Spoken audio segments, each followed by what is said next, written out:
The sky is already burning, not with fire, but with spores.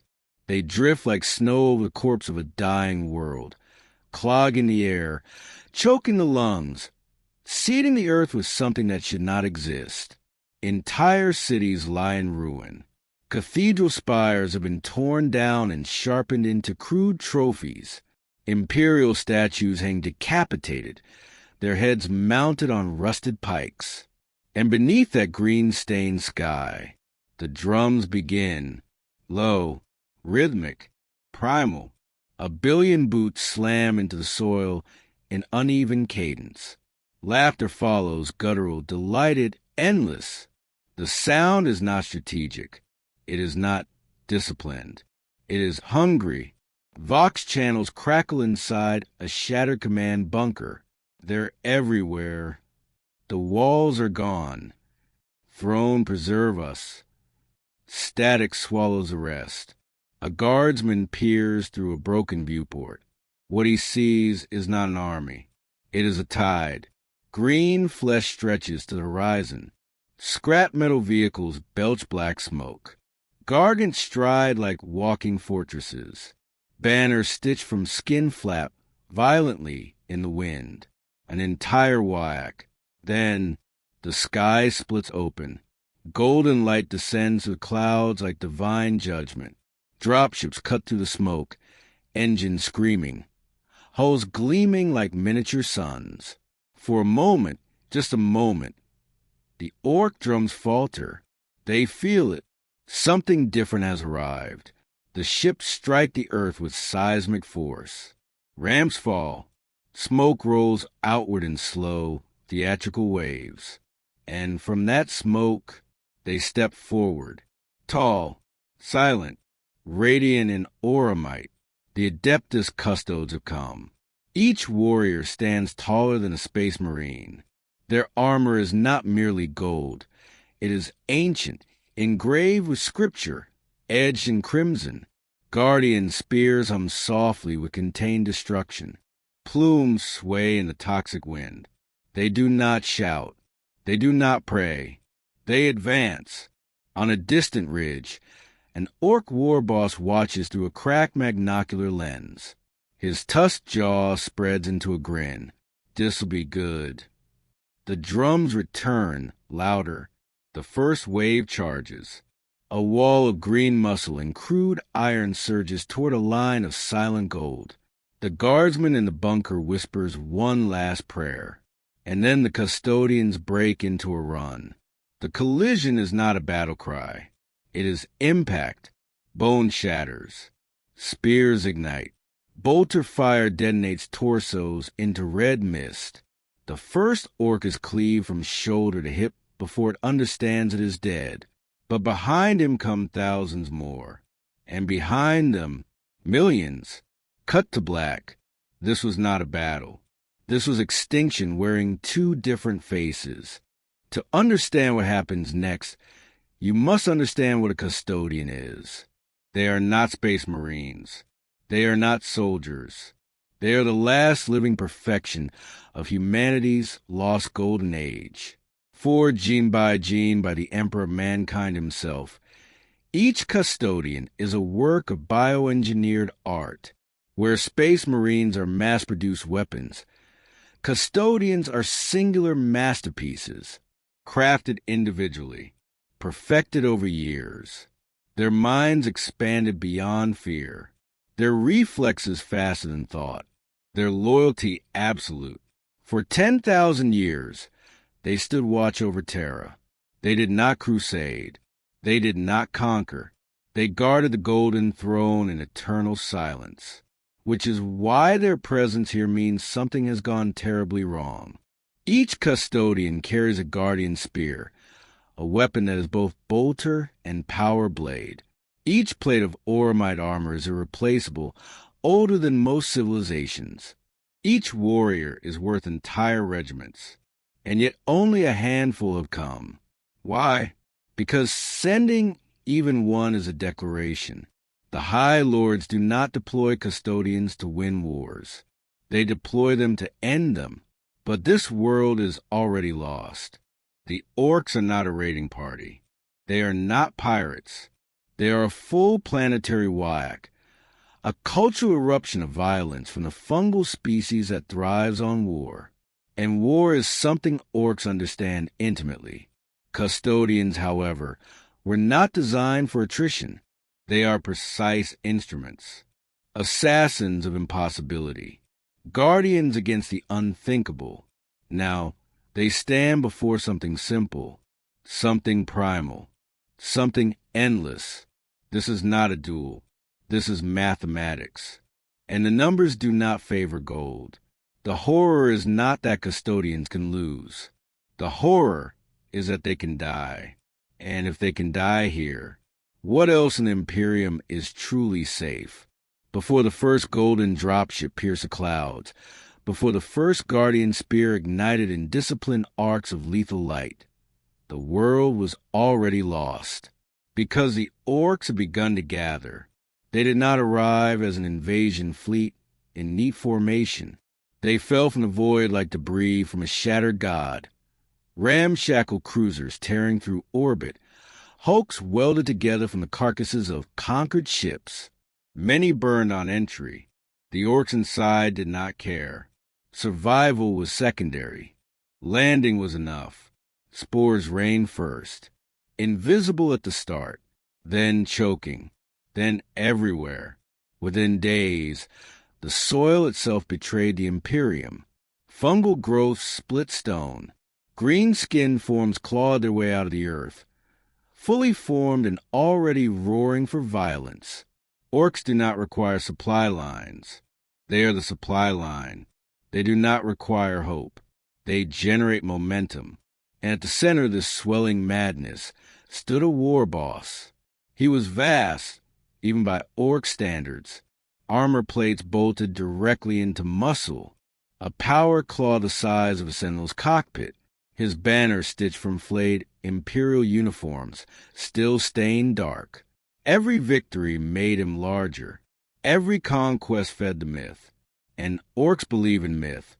That belief matters. In the universe of Warhammer 40,000, Orks do not merely fight wars. They manifest them. Their collective psychic field bends probability. Red vehicles go faster because they believe they do. Guns fire because they expect them to. And when enough Orks believe a war boss cannot be beaten, he becomes nearly unstoppable. The war boss roared from a scrap-built fortress overlooking the capital hive. His voice thundered across amplifiers welded from cathedral bells. Waaagh! The response shook continents. Millions answered. Boys, knobs, mega knobs encased in hulking armor. Weird boys crackling with unstable psychic energy. Squigs snapping at chains. Gargants lumbering forward like crude gods of iron and smoke. Battle wagons churned the earth into mud. Aircraft scream overhead, barely held together by faith and rust. They did not march in ranks. They surged, a tide of green flesh and clanking metal, laughing as Imperial artillery tore holes through their front lines. Those who fell were trampled. Those who survived grew louder. Every explosion was entertainment. Every casualty was encouragement. This is what makes the Orks horrifying. They are not driven by hatred. They are driven by joy. The Imperium fights because it must, because survival demands it, because extinction waits in every shadow. The Orks fight because it is fun, and now, that fun had reached critical mass. The Waaagh had grown beyond a planetary uprising. It had become a gravitational force of violence, pulling more greenskins into its orbit by instinct alone. Signals from the warboss echoed through the void. Other Ork vessels altered course, drawn toward the promise of a worthy scrap. Then the warboss saw something new descending from the heavens, golden, radiant, silent. His grin widened, tusk-splitting scar tissue. Finally, a proper fight. The drums began again, and the Horde prepared to meet something it did not yet understand. The world itself was not important. That is the first lie. On parchment, it was classified as a mid-tier manufacturing planet on the edge of a subsector trade route. Population, replaceable. Output, moderate. Strategic value, negligible. Planets like this burn every day in the Imperium of man. So why did the Golden Giants come? Because buried beneath the primary hive city, far below the transit rails and refinery stacks, beneath forgotten catacombs and sealed vaults, rested something that could not be replaced. A relic, not a weapon, not a titan, not a stockpile of archaeotech. A fragment, a shard of material older than the Imperium itself, recovered during the Great Crusade and entombed in stasis 10 millennia ago. Its origins were known only to the inner circles of Terra. Some whispered it was linked directly to the throne. Others claimed it was a psychic conduit, one studied by the hand of the Emperor of mankind himself. What mattered was this. If the Orks found it, they would not understand it, but they would break it. And some things, once broken, cannot be contained again. When the astropathic choir screams reached Terra, they were not cries for reinforcement. They were warnings. The High Lords argued for 17 minutes. Exterminatus was considered. Cyclonic torpedoes would sterilize the planet, deny the Orks their prize, and erase the problem permanently. But orbital annihilation risked destabilizing the relic's containment chamber. If the shard fractured under bombardment, the consequences were unknowable, catastrophic, perhaps sector-wide. So another option was chosen. Silent, precise, absolute. A small detachment of the Adeptus Custodes would deploy directly into the war zone, penetrate the hive's lower vaults, secure the relic, and extract. No armies, no fanfare, no witnesses. The decision itself was an admission of horror. Custodians do not leave Terra lightly. For 10,000 years they guarded the Golden Throne, unmoving sentinels in a galaxy of chaos. To send them outward means something threatens not merely a world, but the Imperium's foundation. 5 were chosen. 5 warriors worth entire crusades, each clad in auramite older than civilizations, each bearing a guardian spear calibrated to perfection, each aware that they might not return. They did not question the order. They did not hesitate. They descended. The strategic brief was simple. Reach the vault, secure the relic, withdraw to extraction point Gamma. Estimated resistance. Extreme. Estimated survival probability. Statistically irrelevant. But numbers mean little to beings who were engineered beyond doubt. Still, even perfection has limits. The Orks were not raiders probing defenses. They were a planetary infestation already entrenched in the hive's upper spires. Their spores had seeped into sewer systems. Their patrols roamed transit tunnels. Their war boss had established his throne less than 3 kilometers from the sealed vault complex. The Custodians were not being sent to win the war. They were being sent to carve a path through it. And if that path required walking through an entire Ork army, then so be it. Because some relics are worth more than worlds. And some wars are fought not for victory, but for prevention of something far worse. The golden dropships did not circle. They did not strafe. They fell straight through the smoke-choked sky like executioner's blades. Ork anti-air fire erupted immediately. Flak bursts bloomed in dirty black flowers around the descending craft. Rockets screamed upward, trailing oily smoke. One detonated against the ship's prow. Fire washed over its hull and dispersed harmlessly across auramite plating. The vessel struck the outskirts of Hive Carthax with controlled violence. Ferrocrete shattered. Shock waves rippled outward, flattening shanties the Orks had erected from wreckage. Ramps crashed down. Silence stepped onto the battlefield. 5 custodians advanced in perfect formation. Guardian spears locked forward, plumes trailing, armor glowing faintly through dust clouds. The orcs hesitated, only for a heartbeat. Then instinct reclaimed them. Waaagh! The first wave charged. Hundreds of boys sprinting over broken streets, chop bar raised, teeth bared in ecstatic fury. Their boots pounded like artillery. The custodians did not slow. At 30 meters, their spears spoke. Bolter fire erupted, not wild, not panicked. Each shot precise. Mass reactive rounds detonated inside orc torsos, turning charging bodies into explosions of red mist. Limbs separated mid-stride. Heads vanished. Still they came. At 10 meters, the firing ceases one. Guardian spears ignited. The collision was surgical. A custodian stepped into the horde, not against it.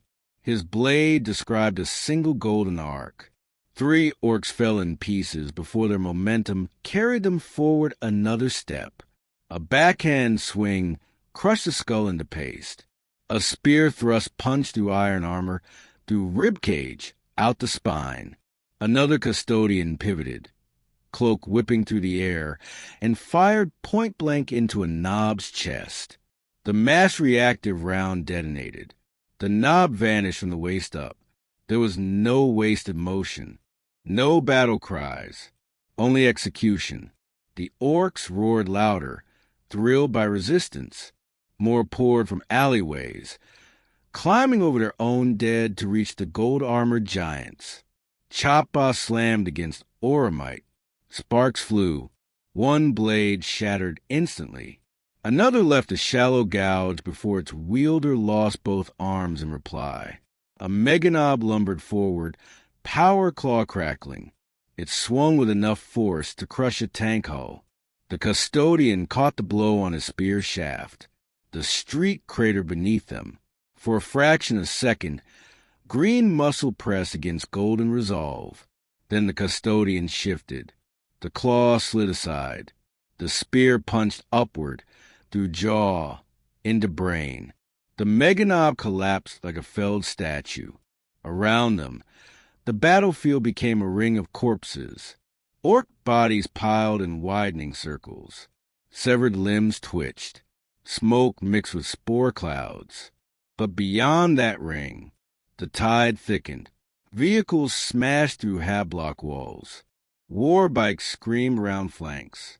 Heavy shooters opened up from elevated ruins, filling the air with deafening streams of crude munitions. A round struck a custodian's shoulder. The impact staggered him half a step. Half a step. The orcs saw it. They howled in delight. The golden line adjusted formation, shields locking tighter, spears reorienting outward. They had made planetfall. They had established dominance. But this was only the outer district, and the orc army had barely begun to gather. The first contact was not a victory. It was an introduction, and the horde was still coming. At first, the orcs believed it was simply a better fight. A harder enemy, louder explosions, bigger bodies to break. But orcs are not as stupid as the Imperium pretends. They adapt. The first 3 waves died in ecstatic confusion, crashing against custodians like surf against a cliff. Streets became rivers of blood. The 5 golden warriors advanced methodically toward the inner hive, never breaking pace, never speaking across the Vox except in clipped, efficient bursts. Left flank, heavy armor approaching. Acknowledged. Every movement was calculated, every kill deliberate, and the orcs began to notice. These were not Space Marines, not the blue-armored warriors some boys had fought before. These figures moved differently, faster, cleaner, harder to surround. So the warboss changed tactics. From the rear lines, horns blared, drums shifted rhythm. The chaotic surge began to funnel with crude intention. Barricades were erected behind the Custodians, cutting off retreat routes. Heavy weapons teams climbed the upper levels of ruined hab blocks. Death dreads lumbered forward, saws shrieking. The green tide stopped being random. It became pressure. Then came the Weird Boys, dragged forward by handlers and surrounded by nervous boys. The Psychers convulsed as Waaagh energy built around them. The sheer presence of millions of Orks saturated the air with psychic static. Reality shimmered. One Weird Boy's head snapped back. Green lightning erupted. The blast struck a Custodian square in the chest. For the first time, gold met something it had not calculated. The explosion hurled the warrior backward through a ferrocrete wall. Rubble collapsed around him. The Orks roared. They had drawn blood. Not much. Oromite armor smoked, but did not fail. The Custodian rose from the debris. Movement slightly slower. Plumes scorched black at the tips. But the moment mattered. The illusion of invincibility fractured. Meganobs advanced in coordinated packs now, overlapping fields of fire from their combi weapons. Death dreads pressed from the flanks, forcing the Custodians into tighter formation. War bikes circled constantly, harassing, probing for weakness.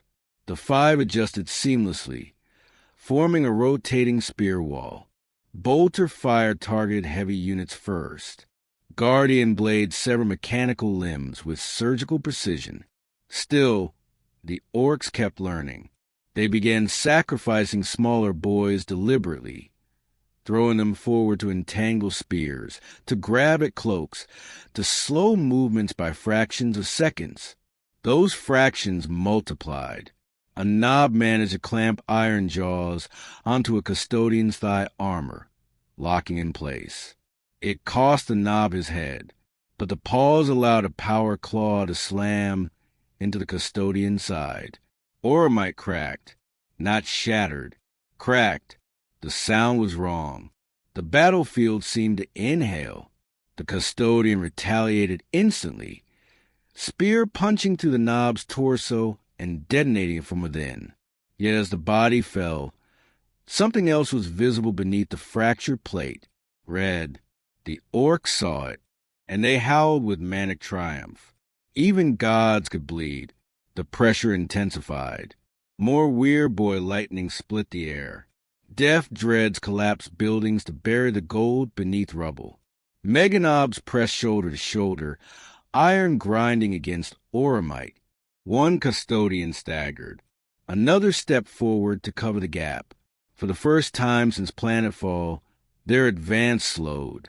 The Orks were no longer charging blindly. They were hunting. And somewhere beyond the smoke and carnage, the Warboss was watching closely, smiling wider, because the real fight was about to begin. The battlefield did not quiet. It shifted. Through smoke thick with spores and metallic stink of blood, something vast began forcing its way forward. Orks were shoved aside, some crushed under iron-shod boots, others hurled clear by the sheer momentum of what approached. A chant began deeper than the Waaagh, slower, reverent in its brutality. Boss! Boss! Boss! The Custodians felt it before they saw him. The pattern of attack altered. Pressure increased at the flanks while the center parted, forming a crude corridor of corpses and burning wreckage. Then he stepped into view. The Warboss towered even over knobs, his frame encased in slabs of looted Terminator armor, welded directly into scar-laced muscle. Hydraulic pistons hissed with every movement. A power claw the size of a small vehicle flexed, crackling with unstable energy. In his other hand, a massive shoulda dripped hot casings like metallic rain. His banner rose behind him, stitched from flayed uniforms and torn regimental flags.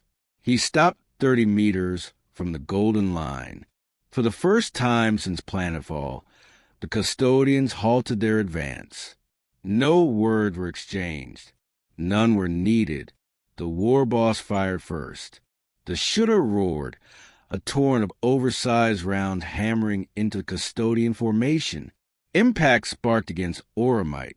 One warrior absorbed the barrage without flinching, then answered with precise bolter shot that detonated against the warboss's chest plate. Smoke cleared. The warboss was still standing.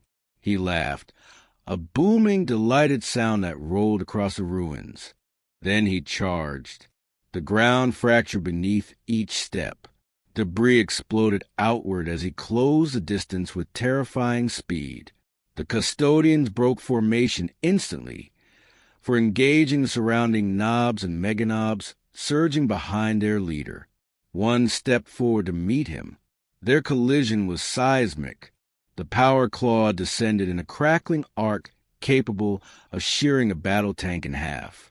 The custodian pivoted, guardian spear intercepting the blow. The impact drove him knee-deep into shattered ferrocrete. Shock waves rippled outward, knocking lesser orcs off their feet. The warboss pressed harder, piston screaming. The custodian twisted, redirecting the force, blade flashing upward to carve a molten line across the warboss's abdomen. Sparks and blood sprayed together. The warboss roared, not in pain, in exhilaration. He backhanded the custodian with the claw's armored bulk. Oromite screamed as a warrior was hurled through a ruined statue, marble exploding around him. Elsewhere, the remaining custodians fought like demigods amid a tightening ring of iron and flesh. Death dreads closed in. Weird Boy lightning arced unpredictably. The sky itself seemed to pulse with Waaagh energy focused on the duel at the center. The fallen custodian rose again, armor dented, one shoulder plate fractured from earlier blows. He advanced without hesitation. They met once more. Spear thrust, claw snap, bolter detonation at point-blank range. The warboss caught the spear's shaft in his claw, crushing it centimeter by centimeter. The custodian released it instantly, drawing a misericordia blade and plunging it into the warboss's neck joint. Green blood erupted, but the warboss did not fall. Instead, he clamped the power claw around the custodian's torso. Oromite groaned. Microfractures spidered across golden plates. For a suspended heartbeat, God and monster locked eyes. Gene-forged perfection against evolutionary brutality. Then the claw tightened, and something in the armor gave way with a sound that echoed louder than any war drum. The horde went silent, waiting to see which legend would fall first. The sound of cracking Oromite did not end the duel. It multiplied it. The custodian trapped in the warboss's power claw did not scream. He did not plead. As the crushing force buckled layered plates and split internal reinforcement, he drove his misericordia deeper into the warboss's neck joint, twisting with mechanical precision. Green blood poured over gold. The warboss howled, not in agony, but in savage delight, and hurled the custodian aside like a broken relic. The golden warrior struck the ground hard enough to crater stone. Armor caved inward across his ribs, internal systems flashing warning sigils across his visor. He tried to rise. He succeeded, but slower. That fraction of delay was all the orcs needed. The surrounding hordes surged inward with renewed fury. Nob slammed into the remaining custodians with overlapping swings of choppa and crackling power claws. Death dreads boxed them in. Circular saws screaming as they carved through rubble to restrict movement.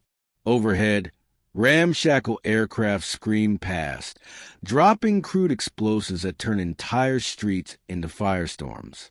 The golden formation tightened. For now, the fifth staggered at the edge, armor compromised, movements reduced by degrees, so small only a custodian would measure them. Bolter ammunition began to run low. Each shot still found its mark. Each detonation still erased an Ork from existence, but magazines emptied faster than the horde thinned. The streets were mountains of corpses, green piled atop green. Yet beyond those mountains stretched an ocean without horizon. The Warboss rose again, blood streaming down his chest, rage amplifying the psychic field that saturated the battlefield. The Waaagh intensified. The air shimmered, thick with collective belief. Orks fought harder because they believed their boss could not lose. And belief has weight in this galaxy. A weird boy's head detonated as he unleashed another psychic blast, green lightning slamming into a Custodian's back. Oromite split fully this time. The warrior dropped to one knee. 3 remained standing in full strength. They shifted without command, forming a triangular shield around their wounded brother. Guardian spears locked outward. Blades rose and fell in perfect arcs. A death dread lunged too close. Its sarcophagus split open by synchronized thrusts that reduced pilot and machine to scrap. Still the Orks came. Attrition is not glorious. It is not cinematic. It is arithmetic. The Custodians calculated constantly. Energy reserves, ammunition counts, armor integrity percentages. The numbers degraded with merciless consistency. One lost his bolter entirely when a claw crushed the weapon's housing. He transitioned instantly to blade-only combat, movements flawless despite the narrowing space. Another took a heavy round to the helm. The impact cracked his visor lens, forcing him to fight with partial visual distortion. They did not retreat. There was nowhere to retreat to. Behind them lay the path to the hive's lower vaults, the relic they had been sent to secure. If they fell here, the Orks would reach it unchecked. The Warboss advanced once more, limping now, but grinning wider than before. He raised his claw and bellowed a command. The horde responded by pressing inward from every direction at once. Green flesh climbed over green corpses. Orks threw themselves bodily onto guardian spears just to drag them down by weight alone. Meganobs locked shields of scrap metal, pushing as a unified wall. For the first time since planetfall, the Custodians stopped advancing entirely. They were no longer carving a path. They were holding a line, and the line was shrinking. The line collapsed inward by inches, not in panic, not in disorder, but underweight. The 3 uninjured Custodians stood shoulder to shoulder now, shields locked, guardian spears thrusting through microscopic openings in their own formation. Behind them, the 2 wounded warriors struggled to remain upright. Armor fractured, internal systems failing, blood pooling within their greaves. The Orks pressed from all sides. No more reckless charges. No more scattered waves. This was compression, a living vice of muscle and scrap metal tightening with every second. A meganob slammed into the shield wall. Another joined it, then 3 more. Power claws punched downward in overlapping arcs, forcing the Custodians to absorb impacts that rattled bone beneath gene-forged flesh. Death dread saws shrieked as they bit into Oromite edges, carving shallow but accumulating damage. Above, the sky flickered with green lightning. The psychic field of the Waaagh had become a storm, and at its center stood the Warboss, bleeding, laughing, unstoppable. One Custodian shield finally split down its centerline under a concentrated claw strike. The fracture ran like a crack in stained glass. He discarded it instantly. Blade, 2-handed now. He stepped forward instead of back. The thrust he delivered pierced through 2 Orks at once, detonating both in a spray of gore that briefly cleared breathing room. But breathing room meant nothing when surrounded by millions. Behind them, Vox channels crackled to life. Extraction window closing. Orbital command awaiting confirmation. The Custodian commander's voice was steady, even as he parried a claw that could pulp armored vehicles. Negative extraction. Prepare terminal authorization. A pause. Then, confirm exterminatus? Silence lasted half a second longer than protocol allowed. The wounded custodian on one knee lifted his head. Through a shattered visor lens, he watched orcs climbing over a pile of their own dead to reach him. He rose without assistance. Confirm. The decision was made. If they could not break the horde, they would erase it. Coordinates were transmitted, but orbital fleets required time to align. Time the custodians no longer possessed.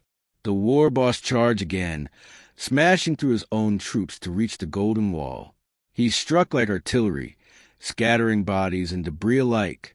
His claw closed around one custodian spear and ripped it free entirely, flinging the weapon into the horde. The custodian answered by driving a blade into the Warboss's knee joint, severing hydraulics in an eruption of sparks. The Warboss dropped and tore the custodian down with him. They vanished beneath a tidal wave of green. 2 custodians remained standing. Then one, the final warrior, planted his spear into the broken street and stood like a monument amid a sea of corpses. Armor blackened, plume burned away. Blood, his and theirs, ran together across cracked stone. The Warboss emerged from the pile, limping, face half severed, yet still alive. They faced each other across a circle of the dead. Above them, in high orbit, cyclonic torpedoes armed. The last custodian advanced, not to win, not to survive, but to hold the Warboss in place. Just a few seconds longer. Because in the grim darkness of the far future, sometimes victory is measured not in survival, but in mutual annihilation. The cyclonic torpedoes fell like silent judgment.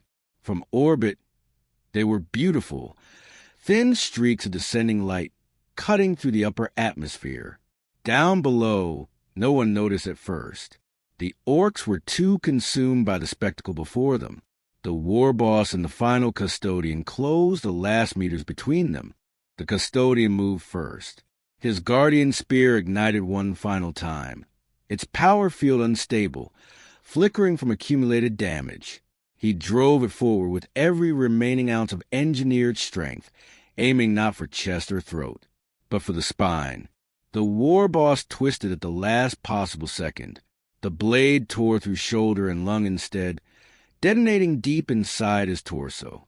Green blood erupted outward in a pressurized wave.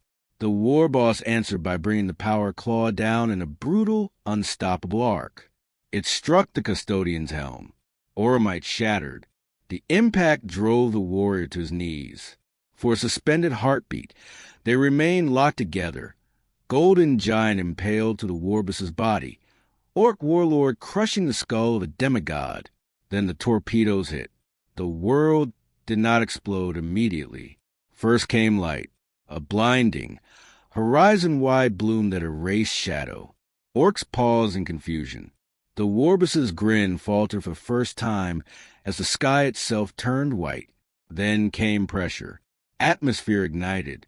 Shock waves rolled outward at supersonic speed, flattening the hive in concentric rings. Buildings liquefied. Gargants toppled like children's toys. The sea of green flesh evaporated where it stood. The custodian and the Warboss vanished together in the heart of the blast. From orbit, the planet's surface cracked like fragile porcelain. Firestorms consumed continents. Oceans boiled into vapor. Within minutes, Hive Carthax was no longer a city. Within hours, the world was a burning sphere of ash. The Waaagh was broken, not defeated, erased. Silence returned to the void. No extraction signal was ever received. No custodian returned to Terra.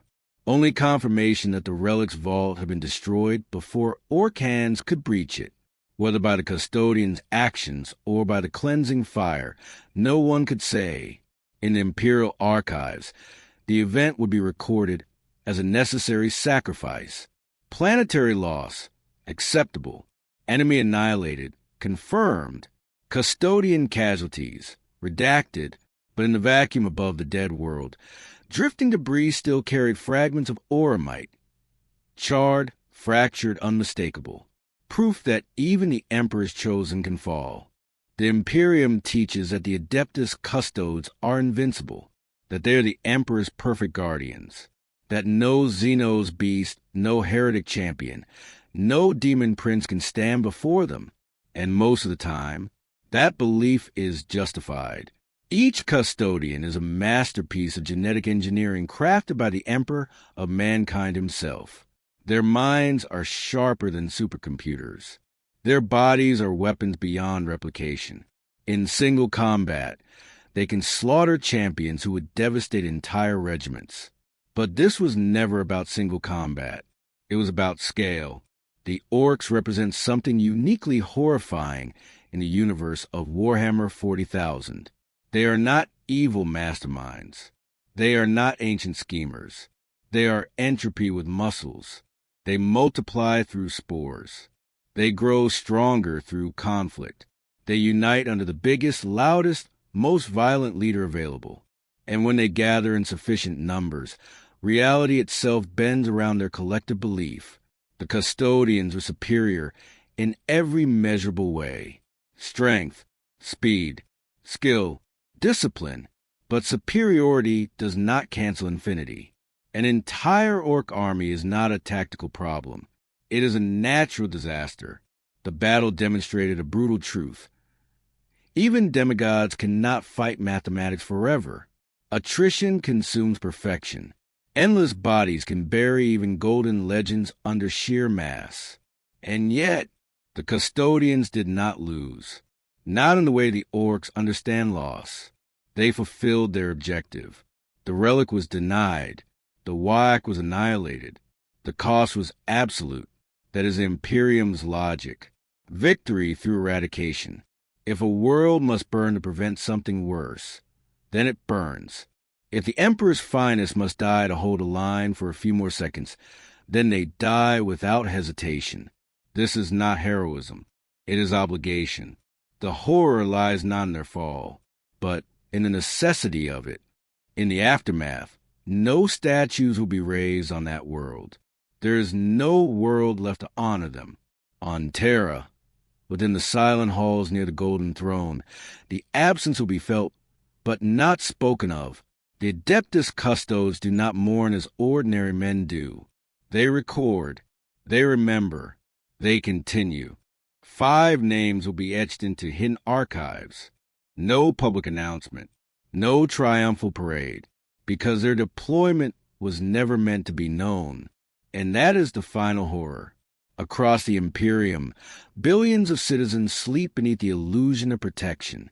They believe golden warriors stand ready to defend humanity from any threat. They believe that if the worst should come, salvation will descend from the heavens in radiant armor. Sometimes it does. Sometimes it fights like a god among mortals. And sometimes it dies in the mud, buried under an ocean of green flesh while a planet burns around it. The Orks will rise again somewhere else. Spores always survive. Another warboss will grow larger. Another Waaagh will gather beneath a different sky. War in this galaxy is not an event. It is a constant. The Custodians will continue to guard Terra. Unmoving, silent, perfect. But now we understand something the Imperium would rather forget. Perfection is not immunity. When faced with an entire Ork army, Custodians do not retreat. They do not surrender. They do not break. They fight. They kill. They endure. And if necessary, they burn with the world they were sent to save. Because in the grim darkness of the far future, there are no happy endings. There is only duty. There is only war. And sometimes when golden silence meets a green storm, both disappear into ash.